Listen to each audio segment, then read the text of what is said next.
నమస్తే, welcome to cube TV. నేను గిరిజ. విశ్వవసునామ సంవత్సరంలో ద్వాదశ రాశుల వాళ్ళకి ఏ విధంగా ఉండబోతోంది, ఎలాంటి పరిహారాలు పాటిస్తే మంచిది, ఈ విషయాలన్నీ తెలియచేయడానికి వాళ్ళ మనతో పాటు ఉన్నారు ప్రముఖ జ్యోతిష పండితులు గోనుగుంట్ల సురేష్ బాబు గారు. సో వారితో మాట్లాడి ద్వాదశ రాశుల వాళ్ళ ఫలితాలు ఎలా ఉన్నాయో తెలుసుకునే ప్రయత్నం చేద్దాం. గురువుగారు నమస్కారం. గిరిజ గారు నమస్కారం అండి. గురుగారు, వృశ్చిక రాశి వారికి ఈ విశ్వవసునామ సంవత్సరంలో ఏడాది మొత్తానికి ఏ విధంగా ఉండబోతుంది అంటారు, తెలియచేస్తారా గురువుగారు?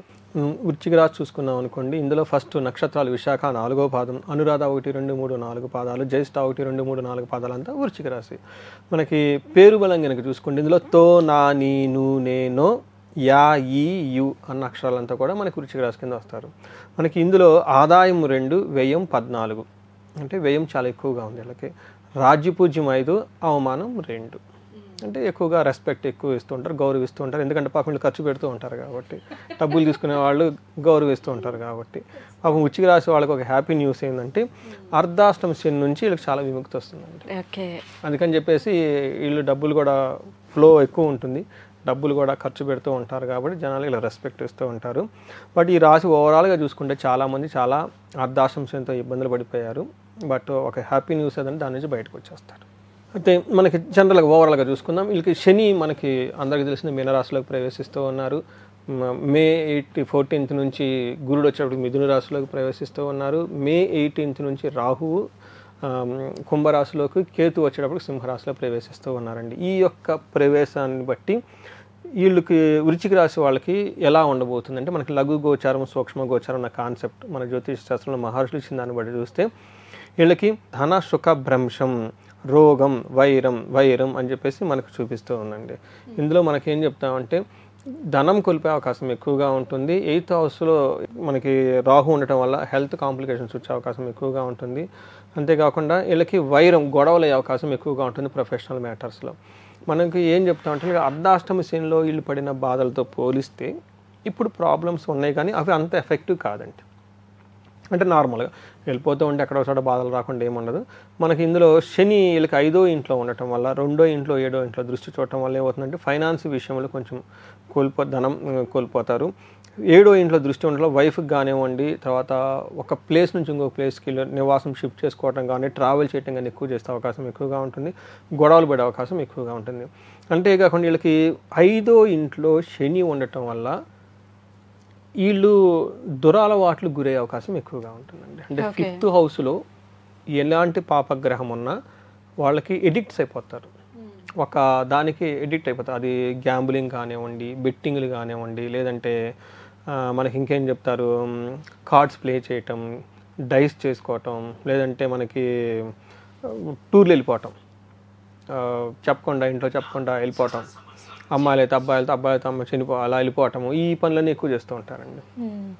అందుకని మనకి ఏం చెప్తారంటే హీన స్త్రీ భోగ సంతాప, హీన పురుష భోగ సంతాప అని చెప్తారు. అంటే ఇప్పుడు లేడీస్ కూడా చాలామంది జాబులు చేస్తూ ఇండిపెండెంట్గా ఉంటున్నారు కాబట్టి పూర్వకాలంలో మనకి ఏం చెప్తారంటే జెంట్స్ గురించి ఎక్కువ రాస్తారనమాట. అంటే లేడీస్ గురించి అట్లా రాస్తే బాగుండదు కదండి. బట్ దాని మీనింగ్ కూడా అది. ఇక్కడ ఏమన్నారు, హీన భోగసం అంటే జెంట్స్ బయట తిరుగుతుంటారు కాబట్టి వాళ్ళ గురించి రాస్తే బాగుంటుంది. లేడీస్ రాశారనుకోండి హీన స్త్రీ బాగుండదు కదా, అందుకని రాసేవాళ్ళకి. అది కొంతమంది నన్ను అడుగుతాడు, ఏమంటే లేడీస్ శ్రీ అంటారు, what about gents, what about ladies అందుకని చెప్పేసి నేను కూడా మార్చడం స్టార్ట్ చేశాను అనమాట. జెంట్స్ అయితే లేడీస్, లేడీస్ అయితే జెంట్స్. ఏంటంటే ఇక్కడ వాళ్ళ స్థాయి కంటే తక్కువ స్థాయి వాళ్ళతో పరిచయాలు పెంచుకుంటారు. అది తర్వాత వీళ్ళు బాధపడతారు, అయ్యో అనవసరంగా ఇట్లా చేశామే, ఏదో అప్పుడు చేసేసామని బాధపడుతుంటే. ఇది చాలా డ్రాబ్యాక్ అండి. శని ఈ విషయంలో కొంచెం ఇబ్బంది పెడతారు, మిగతా అన్ని నార్మల్. తర్వాత ఏం చెప్తారంటే అన్నదమ్ములతో గొడవ పట్టము, తర్వాత కార్యాలు ఏదైనా ఉంటే న్యాచురల్గా శని పెద్ద పెద్ద స్ట్రాటజీస్ చేసినప్పుడు అవి కొంచెం ఉపయోగపడకుండా ఉండడం. బట్ మేజర్గా వీళ్ళకి గుర్తుపెట్టుకోవాల్సిందంటే బ్యాడ్ కంపానియన్. నాకు ఇది కొంతమంది కాల్స్ కూడా చేస్తూ ఉన్నారు. ఈ యాక్చువల్గా మనం ఈ స్టేట్మెంట్స్ ఇవన్నీ చూసి నేను మాట్లాడిన మాటలు చూసి మాకు అవునండి కరెక్ట్గా మేము అనుకోకుండా ఇలా చేయాల్సి వచ్చిందండి, ఏంటండి ఇలా అడుగుతూ ఉంటాయి. ఎంతలా ఉంటుంది, దాన్ని ఎలా పరిహారాలు చేసుకోవాలి, వెరీ సెన్సిటివ్ మ్యాటర్ కదండి. రకరకాలు ఉంటాయి. కొంతమంది బెట్టింగ్లు పెట్టి, కొంతమంది ఆన్లైన్లో ఏయో ట్రేడింగ్లు చేసేసి, కొంతమంది ఏదో పరిచయాలు పెట్టేసుకొని తర్వాత వాళ్ళు రిగ్రెట్ అవుతారు, అయ్యో చేసామే అని చెప్పేసి. అందుకని చెప్పి వృశ్చిక రాశి వాళ్ళకి ఈ పర్టికులర్ శని విషయం మీకు ఓన్ సెల్ఫ్ డిసిప్లైన్ ఉండాలి. ఎందుకంటే మీకు లేనిది ఎవరేం చేస్తారు, అంతే కదండి. నెక్స్ట్ వీళ్ళకి 8th హౌస్లో గురువు ఉండటం వల్ల ఒక రియల్ టైం కేసు కనుక చూసుకుంటే ఫస్ట్ సాంస్క్రిట్లో మహర్షులు ఏం చెప్తారు చేద్దాం. చోరాజ్ఞాన్ నృపభీతిచ్చ అంటే వీళ్ళకి సంపాదించుకున్న సంపాదన దొంగలు పడిపోవటం, అగ్ని ప్రమాదాలకు గురి కావటము, ప్రొఫెషనల్ మ్యాటర్స్లో ఎవరైనా ప్రొఫెషనల్ చేస్తుంటే బాస్ నుంచి విపరీతమైన ప్రెషర్ వస్తుంది, గాత్ర గాంభీర్య నాశనం. అప్పటిదాకా వీళ్ళ బాడీ లాంగ్వేజ్ చాలా డిగ్నిటీగా నీట్గా ఉండే బాడీ లాంగ్వేజ్ చాలా టిమిడ్గాను ఏమంటారు ఇన్ఫీరియారిటీ కాంప్లెక్స్తో ఉన్నట్లు ఆ డిగ్నిటీ కోల్పోతారు. నిష్ఠూరం, దీంతో ఏమవుతుందంటే కోపపడటం, వేరే వాళ్ళని బ్లేమ్ చేయడం చేస్తూ ఉంటారు. బట్ ఓవరాల్గా కనుక గమనించుకుంటే 8th హౌస్లో నాకు కాల్స్ అంటే ఇది మనకు మహర్షులు చెప్పింది. దీన్ని డీకోడ్ చేసి మనం రియల్ టైంలో చూసుకుంటే నాకు వచ్చిన సిచ్యువేషన్స్ ఎలా ఉంటాయి అంటేనండి, అప్పటిదాకా ఒక జాబ్ ఒక స్మూత్గా వెళ్ళిపోతూ ఉంటుంది. సడన్గా ఇలా తీసుకెళ్ళిపోయి కంప్లీట్గా వీళ్ళకి ఎలాంటి ఎక్స్పీరియన్స్లన్నీ ఆ ఫీల్డ్లో అక్కడ పెట్టి దీంతో వీళ్ళు చాలా స్ట్రెస్ అయిపోతారు. లేదంటే అప్పటిదాకా బాస్కి వీళ్ళకి చాలా ఏమంటారు భాయి ప్యారుగా ఉన్నవాళ్ళు కాస్త డైరెక్ట్గా బాస్ మారిపోయి కొత్త బాస్ రాసి వీళ్ళ మీద హుక్ పెట్టడం, ఇలా విపరీతమైన ప్రెషర్ వచ్చేస్తుంది అనమాట. అందుకని పర్టికులర్గా వర్క్ రిలేటెడ్ విషయంలో బాస్ రిలేటెడ్ మ్యాటర్స్లో చాలా ప్రెషర్ ఉంటుంది. వీళ్ళ ఇంట్లో క్యాష్ కానీ గోల్డ్ కానీ ఏమైనా ఉంటే ఇవన్నీ దొంగతనానికి గురే అవకాశం చాలా ఎక్కువగా ఉంటుంది. ఇలా 2-3 కేసులు నేను చూశాను. 8th హౌస్లో గురువు సంతానానికి, జ్ఞానానికి, తర్వాత సంపదకి కారకుడు. ఆయన 8th హౌస్లో ఉంటే వీటికి సంబంధించిన విషయాలు వీళ్ళకి ప్రాబ్లం వచ్చేస్తాయి. గురువు అడ్మినిస్ట్రేటివ్ ఇస్ మినిస్టర్ అంటే వీళ్ళలో మేనేజ్మెంట్ చేసే క్యాపబిలిటీస్ ఉపయోగం లేకుండా ఉంటాయి. అప్పటిదాకా ఒక పెద్ద హ్యూజ్ టీమ్ని మేనేజ్మెంట్ అడ్మినిస్ట్రేషన్ చేసిన వీళ్ళు అది మేనేజ్ చేయలేరు.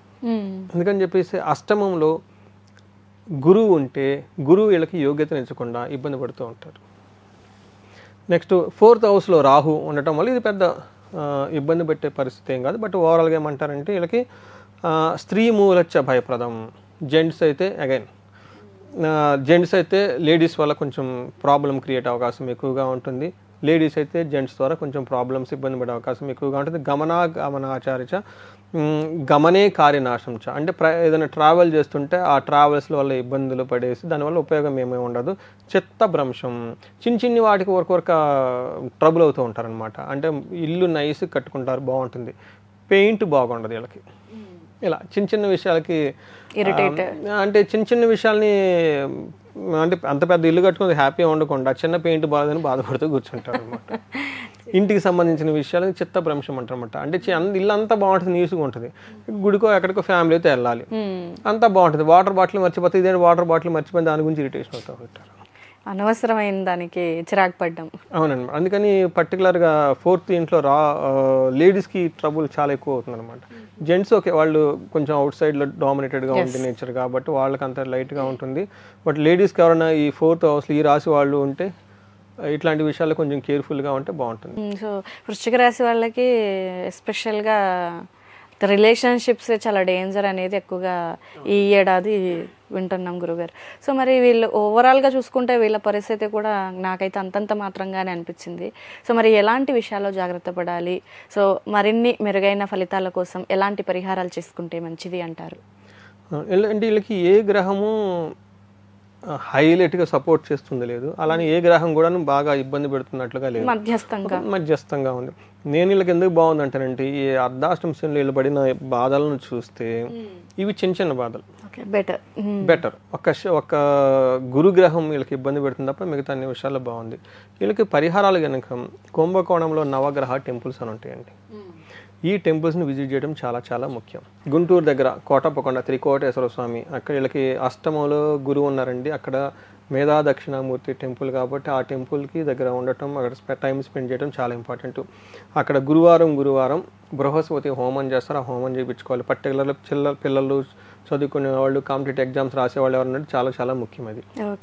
తర్వాత వీళ్ళకి విజయవాడ కనకదుర్గమ్మ అమ్మవారిని విజిట్ చేసుకున్న అక్కడ వాళ్ళకి సుబ్రహ్మణ్యేశ్వర స్వామి దగ్గర నిమ్మ దీపం పెడితే చాలా బాగా కలిసి వస్తుంది వీళ్ళకి.